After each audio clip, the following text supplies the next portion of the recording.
Hello guys, आप लोगों का फिर से स्वागत है भैरव चौकी चैनल पे। मैं हर्ष खत्री आप लोगों का हार्दिक स्वागत करता हूँ। आशा करता हूँ आप लोग इतने अच्छे जा रहे हो, आप लोगों की ऊपर गुरु कृपा बनी हुई हो ताकि आप भी अच्छी अच्छी साधनाओं में अपना सहयोग दे रहे हो। दोस्तों, आज काफ़ी दिन के बाद वीडियो आ रही है और साथ ही साथ मैं थोड़ा सा काम में व्यस्त हूँ जिस कारण से वीडियो लेट आ रही है। और मैं आपको ये बताना चाहूँगा कि आज मैं जिस प्रकार की साधना देने जा रहा हूँ, ये इतनी सरल साधना है कि कोई भी इंसान इसको 21 दिन के अंदर सिद्ध कर सकता है।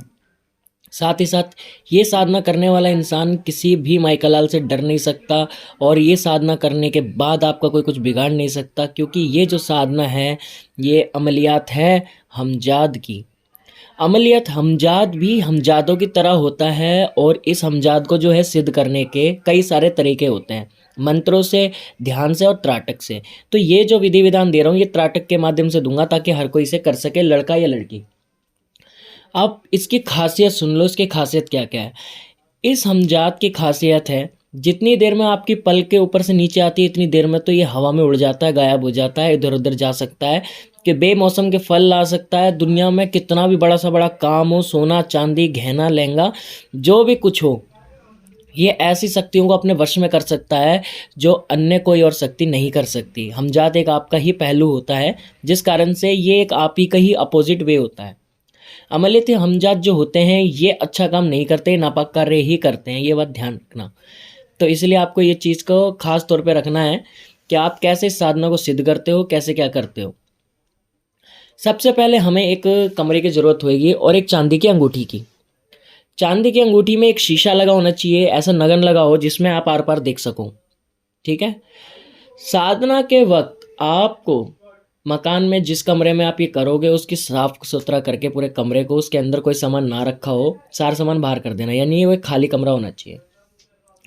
अब वहाँ पे क्या करना है, सबसे पहले तो आपको एक टेबल लेके उसके ऊपर काला कपड़ा बिछाना है। काला कपड़ा बिछाने के बाद उसके अंदर आपको जो है सरसों के तेल का दीपक, लेकिन उसमें इत्र मिला हुआ गुलाब का, उसे जलाना है।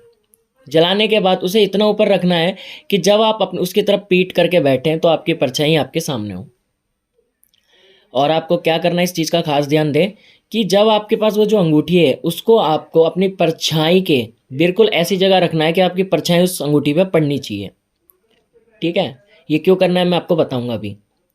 अब आपने चिराग जला लिया है, आसन लगा लिया है, दिशा इसमें पश्चिम की रहेगी।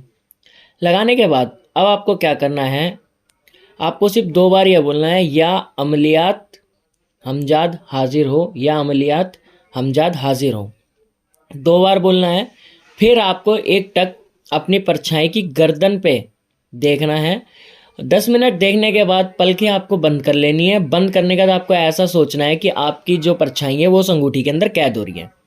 फिर आपको उस अंगूठी की तरफ देखना है आँख खोल के और फिर बोलना है, या अमलियात हाजिर हो, या अमलियात हाजिर हो, हमजाद हमजाद हमजाद, या रसूल इल्लाही, या रसूल इल्लाही। ठीक है। थोड़ा प्रोनाउंसिंग में थोड़ी दिक्कत हो रही होगी मुझे, बाकी आप लोग अपने हिसाब से करेक्ट कर लेना। रेगुलर ये करने के बाद आप ये देखोगे कि आपकी जो परछाई है 3 से 4 दिन के अंदर मूव होने लगेगी, लेकिन वो अंगूठी भी उसके साथ मूव होएगी। यानी अगर आपकी परछाई थोड़ी सी लेफ्ट गई है तो अंगूठी भी जाएगी। इससे आप समझ जाना आप अपनी साधना में सफल हो रहे हो। इसमें खास चीज़ का परहेज रखना है, अंडा मांस मच्छी कुछ नहीं खाना, लोगों से मिलना जुलना नहीं है, मौन पे रहना है, और साथ ही साथ आपको जो है सादा खाना खाना है, बीड़ी सिगरेट वगैरह नहीं पी सकते। इस चीज़ का खास परहेज है। अब ये साधना आपकी सिद्ध होने के बाद वो जो हमजाद है ये सामने नहीं आएगा। 21 दिन पूरे होते ही आपकी जो अंगूठी है उसमें आप देखोगे कि वो काली पड़ जाएगी। जो शीशा ट्रांसपेरेंट है उसे आपको बीच वाली उंगली में डालना है, और डालने के बाद आपको कोई भी कार्य हो तो उस अंगूठी को लेके मुट्ठी बना के जो अंगूठी है उसको घुमाना है 3 बार उंगली में ही। ठीक है। और ये बोलना है, या अमलियात हमजाद हाजिर हो, या अमलियात हमजाद हाजिर हो। ये 7 बार बोलने के बाद हमजाद आपके सामने आ जाएगा, भले आपकी दिव्य दृष्टि खुली हो या ना खुली हो। बस इसमें शर्त यह कि आपका त्राटक, साथ ही साथ आप थोड़े से दिल के साफ होने चाहिए। साधना को सिद्ध करने का तो आप इससे कोई भी कार्य ले सकते हो, अच्छे कार्य छोड़ के। अब जैसे आप किसी के ऊपर से भूत प्रेत वगैरह हटा रहे हो, ये अच्छा कार्य ये नहीं करवा सकते। ठीक है। ये एक नापाक जिन है और एक नापाक हमजाद है, तो इससे आप जितने बुरे काम लोगे खुश रहता है। बुरे काम का मतलब ये भी नहीं है कि तुम किसी के घर में ही लड़ाई करवा दो या किसी को मरवा दो। बुरे काम का मतलब अपने फ़ायदे की चीज़ें करवाओ। जैसे तुम्हें सट्टे के नंबर चाहिए, पैसा चाहिए, कुछ चाहिए, तो आप इससे सामने से मांगोगे तो ये दे देगा। ये आपके लिए ये नापाक ही होता है, लेकिन इसका ये नहीं कि आप किसी को मार दो। ठीक है। बस ये चीज़ थी, ये जो साधना है ये गुरु लोग ही करें, यानी कि गुरुमुख लोग जो हैं, खास जिन्हें एक्सपीरियंस है त्राटक का, वो करें, क्योंकि इसमें आंखों की रोशनी जाने का डर है। अगर शरीर में कोई दिक्कत है, उससे आपको दिक्कत हो, अगर आपको हार्ट की दिक्कत है, हार्ट बंद हो सकता है, आंखों की दिक्कत है, आंखें जा सकती हैं, बहुत तरीके का रिस्क है। इसलिए आपको हमेशा साफ सुथरा होकर और किसी भी तरीके से साधना को सिद्ध करना है। एक बार साधना शुरू करके बीच में नहीं छोड़ सकते हैं। बस यही थी आज की साधना। जिन लोगों ने गुरु दीक्षा नहीं ली वो लोग गुरु दीक्षा ले सकते हैं। जिन लोगों को कोई प्रॉब्लम वगैरह है वो मेरे से कॉल पे बात करके अपनी प्रॉब्लम का सोल्यूशन पा सकते हैं।